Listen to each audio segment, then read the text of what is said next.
Chers camarades, bonsoir et bienvenue à cette conférence du cercle Léon Trotsky consacrée au mouvement communiste et à la question nationale. Alors, avant d'aborder ce sujet, nous voulons revenir spécifiquement sur la situation politique en Espagne et la question de l'indépendance de la Catalogne. En Catalogne, la tension politique, qui date de plusieurs années, est montée d'un cran avec le référendum du 1er octobre dernier, organisé par la Généralité, le gouvernement régional catalan. Il s'est tenu malgré l'interdiction de l'État central espagnol et les mesures d'intimidation de celui-ci, comme l'envoi de milliers de policiers. La mobilisation des indépendantistes a permis au scrutin de se dérouler. Les organisateurs ont annoncé une participation de 42% avec plus de 90% des votes exprimés en faveur de l'indépendance. Cela leur a suffi pour déclarer cette indépendance de la Catalogne. L'annonce faite par le dirigeant de la droite catalaniste, président de la Généralité, Carles Puigdemont, a décidé Mariano Rajoy, chef du gouvernement de Madrid, à faire arrêter et incarcérer plusieurs dirigeants indépendantistes pour sédition contre l'État. Puigdemont faisant lui le choix de fuir à Bruxelles. Rajoy a aussi utilisé l'article 155 de la Constitution espagnole, lui permettant de mettre au pas les gouvernements régionaux. Il a dissous le Parlement de Catalogne et convoqué une élection régionale pour le 21 décembre. La fuite en avant vers la déclaration d'indépendance des dirigeants indépendantistes a permis à Rajoy, malgré le discrédit qui le frappait après plusieurs années au pouvoir, de redorer son blason en apparaissant comme le défenseur de l'unité du pays. Mais cela ne l'a pas rendu pour autant acceptable aux yeux de la population catalane. Et Rajoy, qui misait sur l'élection régionale de Catalogne du 21 décembre, s'est pris une claque. Son parti, le Parti populaire, n'y a obtenu que 4% des voix. Cette dernière élection a montré que la population de Catalogne était plus que jamais divisée entre les partis indépendantistes et ceux opposés à l'indépendance. Et l'autre fait notable a été l'arrivée en tête des partis de droite dans un camp comme dans l'autre. Car les propagandes pour et contre l'indépendance de la Catalogne ont rejeté à l'arrière-plan les problèmes sociaux et les problèmes de classe des exploités. En agitant la question de l'indépendance comme un hochet pour les uns, comme un épouvantail pour les autres, les politiciens bourgeois ont entraîné les travailleurs sur un terrain loin de leurs intérêts d'exploiter.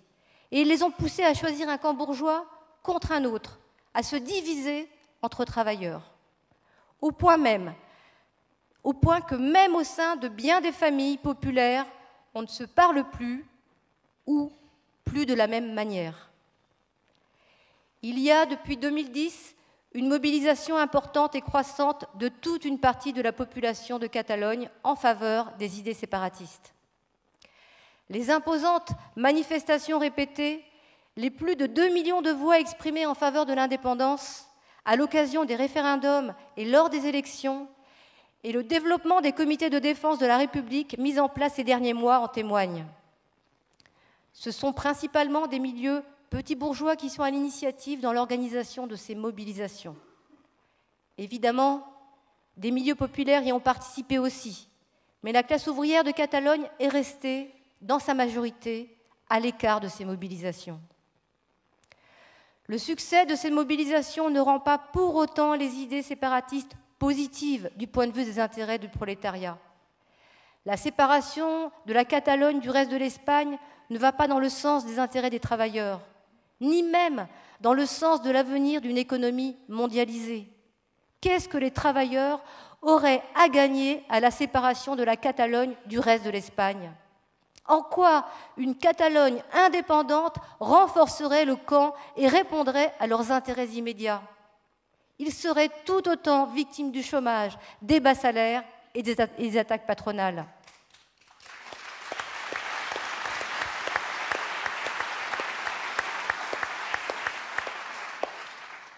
Parmi la classe ouvrière de Catalogne, beaucoup sont originaires d'autres régions d'Espagne.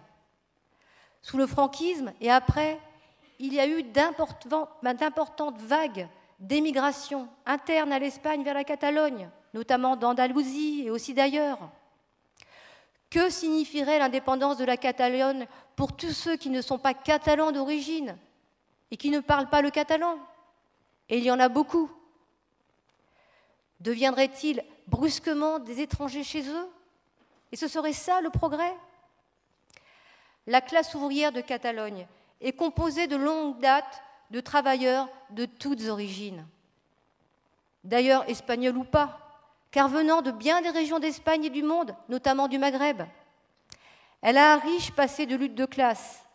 Lors des années 1936-1937, malgré les trahisons qui la menèrent à la défaite, elle représenta le centre politique de la révolution ouvrière espagnole.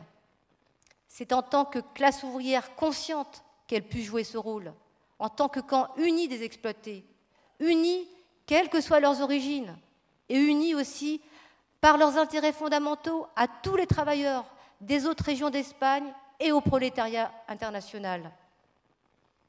En morcelant ce camp, dans les têtes, les séparatistes catalans représentent un courant politique profondément opposé aux intérêts de la classe ouvrière.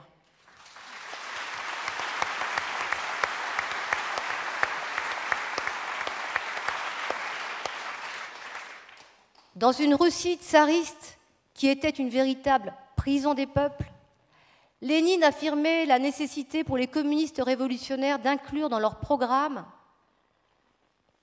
le principe, bien sûr, du droit des peuples à disposer d'eux-mêmes.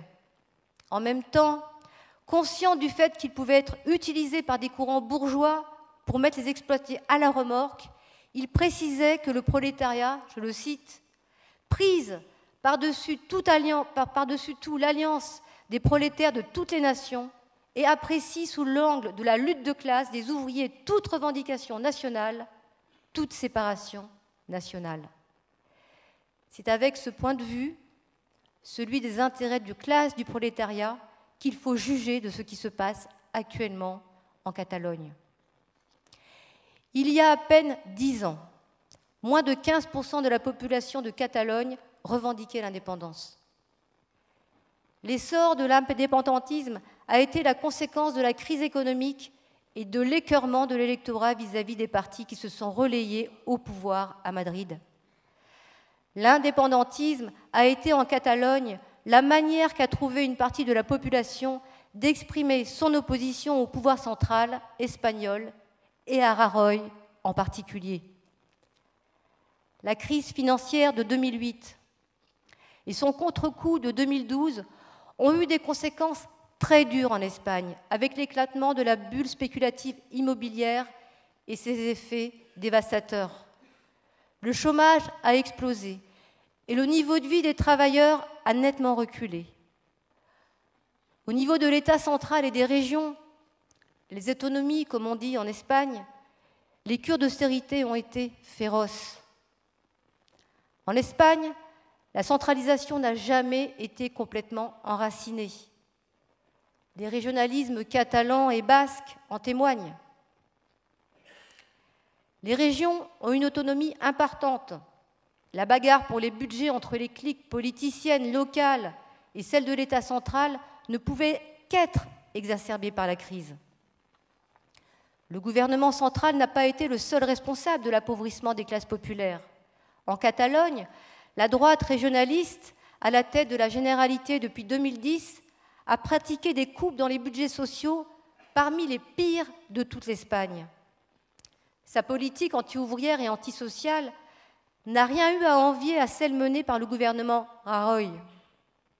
Et il y a encore quelques années, ces deux partis de droite qui se font face aujourd'hui votaient ensemble les mesures d'austérité à la Généralité.